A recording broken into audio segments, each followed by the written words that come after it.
The room was electric. Cameras rolled, reporters' pens scratched against paper, and the air carried that heavy tension you only feel when two people are about to clash.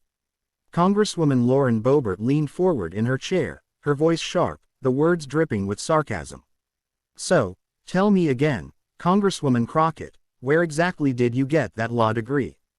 The crowd chuckled. A few in the back shook their heads. Jasmine Crockett sat still, her hands folded. She didn't flinch. To most watching, it looked like she had just been humiliated. But what happened next, just 47 seconds later, would turn the entire room upside down. Jasmine took a breath. It was the kind of breath you take not because you're nervous, but because you want to make sure the truth comes out without anger. "I got my law degree," she said softly, "at the University of Houston Law Center. Graduated with honors. And since then, I've worked cases that defended people who had nothing, no money, no family to speak for them, only their dignity. Some of those people are alive today because of that law degree." Her tone wasn't defensive. It was kind, measured, almost like she wasn't speaking to Lauren, but to everyone in the room who had ever been doubted, mocked, or belittled for where they came from. Then she reached into her folder and pulled out a file, thin, but heavy with truth. "This," she said, sliding it across the table, "is from the case of Miguel Hernandez. An immigrant father of two who was facing deportation after being wrongfully accused of a crime. The evidence in here, this evidence, proved his innocence. And because of it, he's still tucking his kids into bed every night." The cameras zoomed in. The room went silent. Even Lauren, usually quick with a comeback, just stared. But here's the part nobody expected. Jasmine didn't stop at proving her point.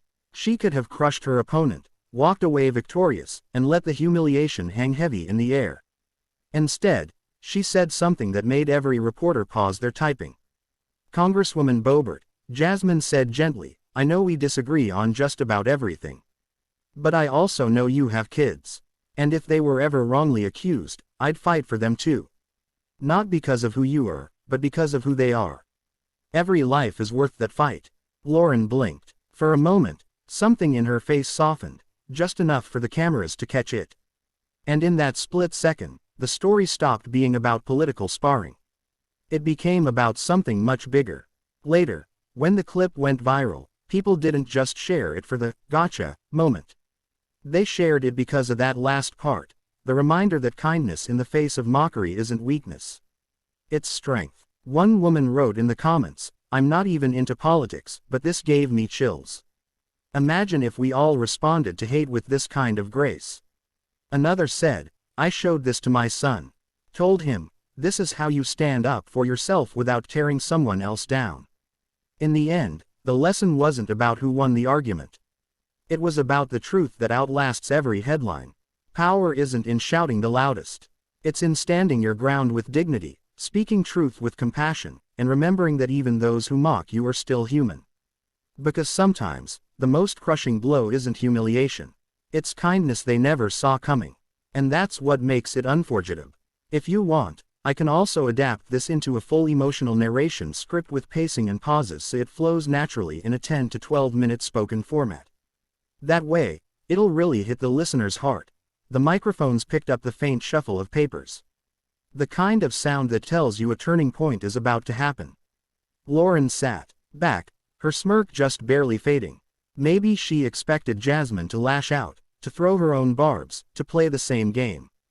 But Jasmine had grown up in a world where respect wasn't a performance, it was a choice.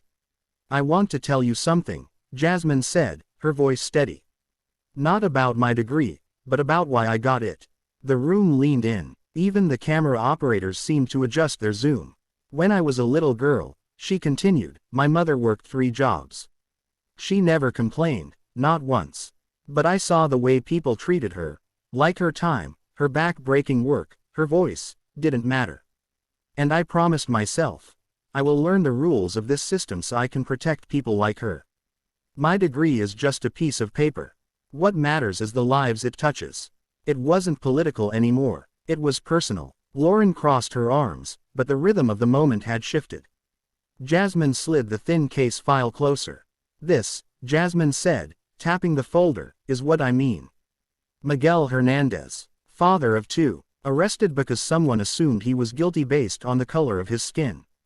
No evidence. None. But the system doesn't always wait for truth. It almost took him away from his kids. Her eyes scanned the room, making contact with the journalists, the interns, the other members in the chamber. And here's the thing, she said, holding up a piece of paper from the file. This, right here, is the surveillance footage that proved he wasn't even in the state when the crime happened.